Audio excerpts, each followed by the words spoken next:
Start in a comfortable seated position. Turn your gaze over top your left shoulder, breathing, opening up, relaxing the shoulders. Return the gaze forward, and we'll look to the other side, over top the right shoulder. Just preparing yourself for your practice. Interlace fingers, press the palms straight up towards the sky, open up through the breath, and as you exhale, bend the elbows, reach to the right side. Left elbow points to the sky. Inhale, back to center. Exhale, other direction.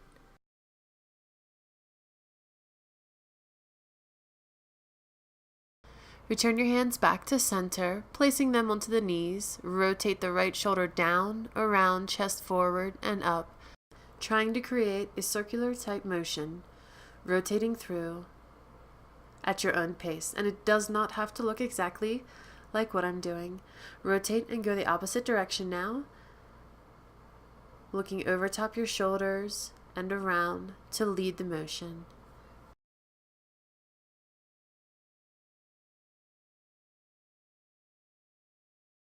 Returning back to center, lift the chest and head drops back. And then as you tuck the chin, roll the back away from you. Going back and forth in these two motions, it's like a cat and cow. Speaking of which, let's get onto our hands and knees.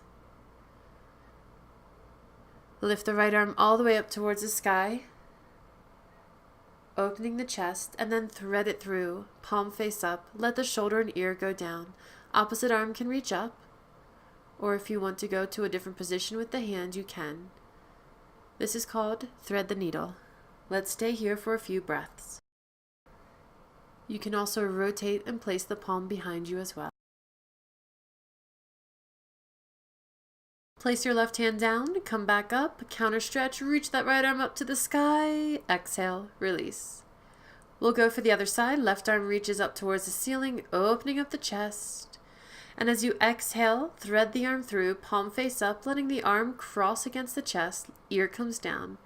Again, you can reach the opposite arm up towards the sky, or place it down behind your back.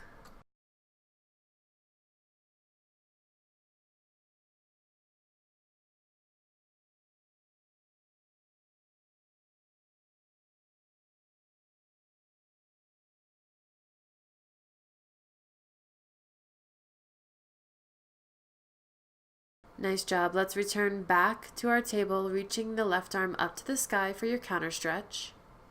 Exhale, release the hand down. Curl the toes under, lift the hips up for downward facing dog. Release the knees back down and then walk forward. We're going to come into a seated position. Let both of your feet curl the toes back. Reach them out to the width of the mat. Rise the arms at shoulder length. As you rotate through, opposite hand towards the shin, calf, thigh, or foot. Release down and we'll switch to the other side, engaging through the abdominals so the core can twist. Now reach both hands to the front, grabbing onto the toes. Inhale, half lift. Exhale, fold.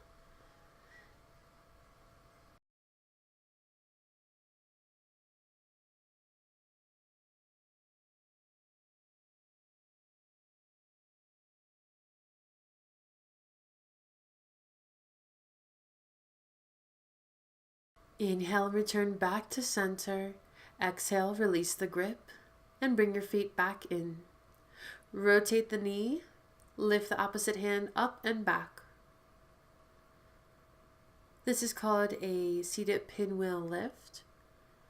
It's very similar to a bridge pose or even a back bend such as camel. If it feels too intense, you can always keep the hips down. Let's bring our arms around, looking over top your right shoulder for that gentle twist. And then we'll switch to the other side. Rotate your feet out and around. 45-degree angle for both legs.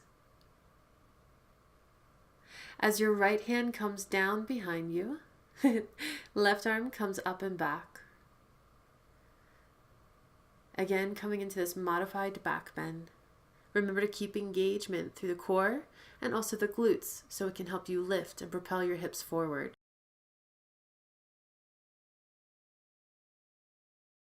Releasing the hips down, turn the torso into a twist, looking over top your left shoulder. Inhale. Exhale. Inhale. Exhale, release.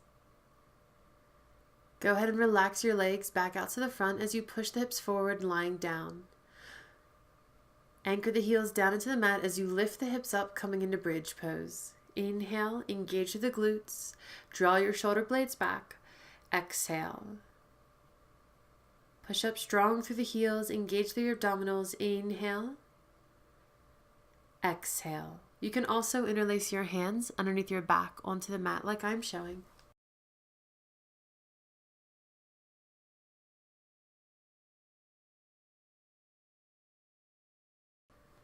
Just noticing the change in our body as we release our hips back down to the ground. Drawing the knee in to help rock or push yourself back up. You can use the hands for support. Draw the legs around and lift the right leg straight back, coming here, opposite arm forward. Engage through your abdominals, keep your core strong, and try to keep that foot at hip height.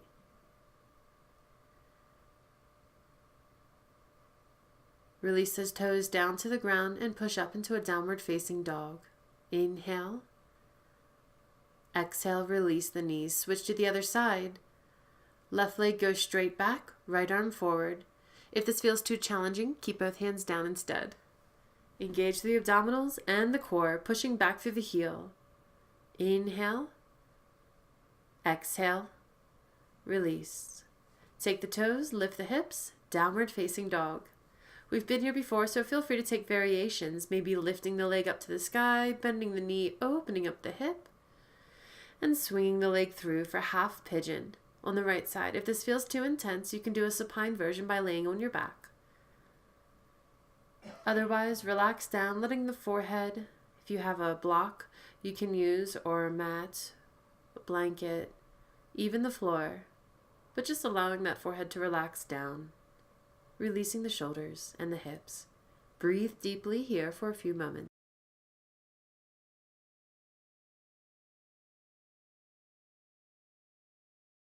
Pushing the palms into the mat, lift the chest, curl your back toe under, and you can return to downward facing dog or a different counter stretch of your choice.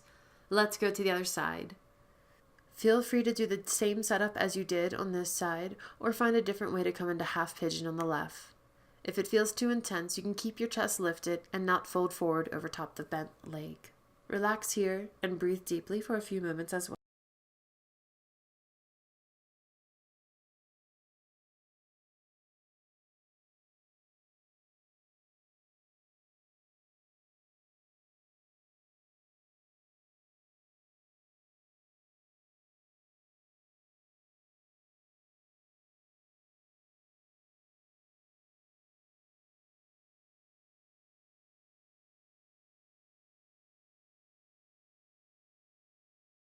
Press the palms into the mat as you lift back up.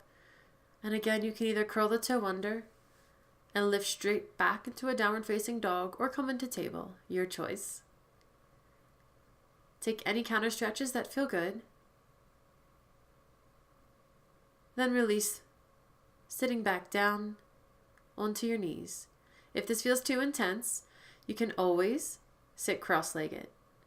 Working on our back a little bit, rise the right arm up and reach towards the midline of your neck.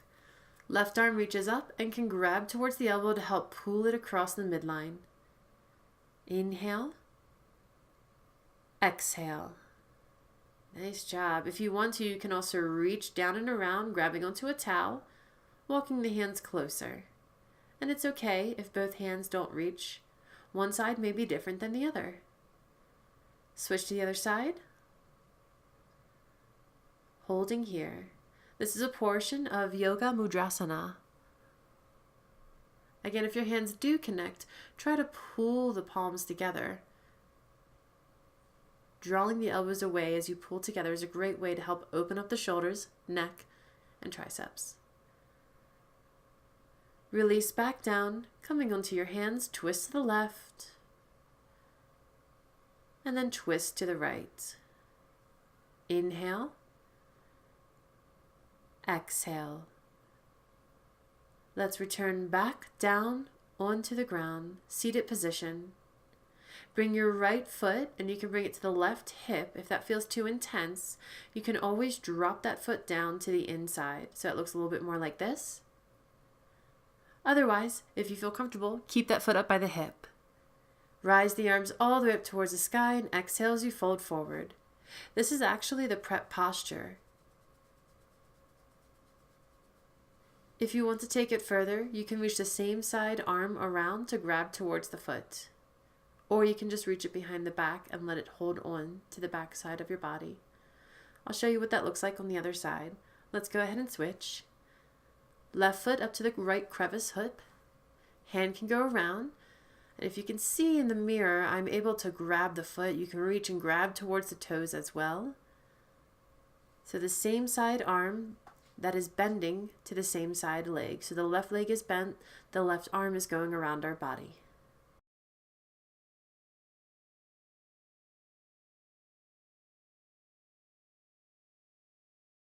Return back up to center. Release both feet to the front. Rise the arms up as far as you like to go, and as you exhale, fold forward to Paschimottanasana.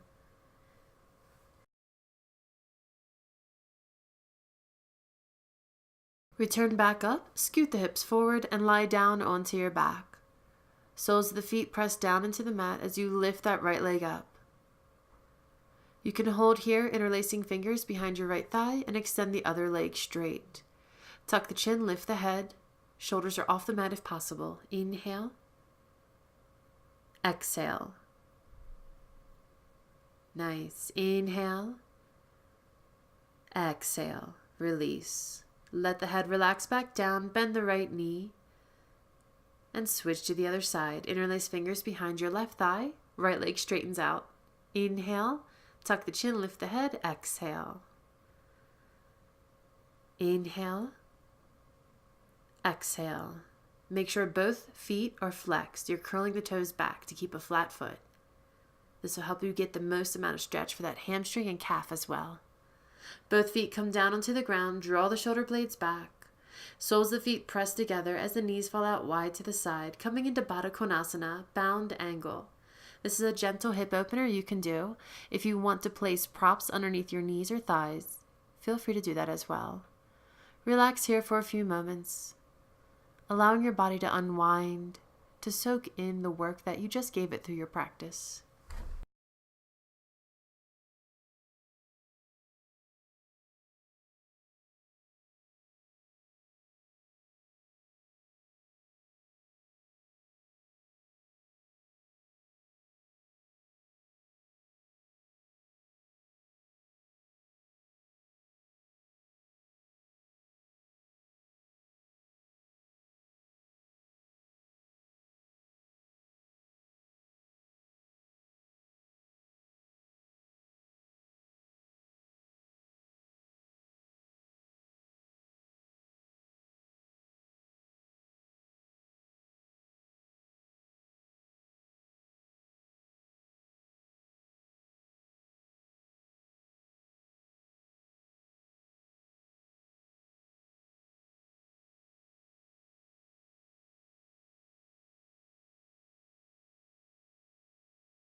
Our last counter stretch for this, supine eagle.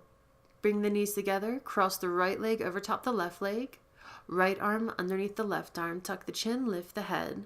If it feels too intense, you can keep the head down. Release the feet, and then we'll switch to the other side. Left leg over right leg, left arm under right arm. Nice job. This is supine eagle. Exhale. And release. Allow the body to come back down to the ground, relaxing fully. Coming into Shavasana, corpse pose.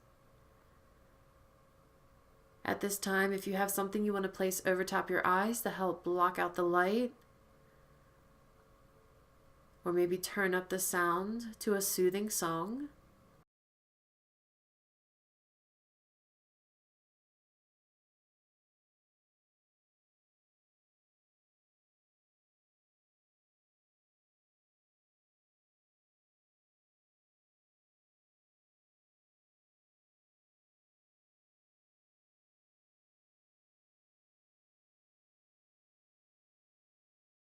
Begin to make movement through the body, lifting back up into a seated, comfortable position. We're going to go into a mudra called Lotus Mudra today. Bring your palms together, that's Anjali Mudra, and then let the thumbs and pinkies touch. The bottom of the wrist may still touch as well. As you notice this mudra filling up with love, joy, and ease. Return to Anjali Mudra, palms together. Thank you so much. Namaste. Enjoy your practice.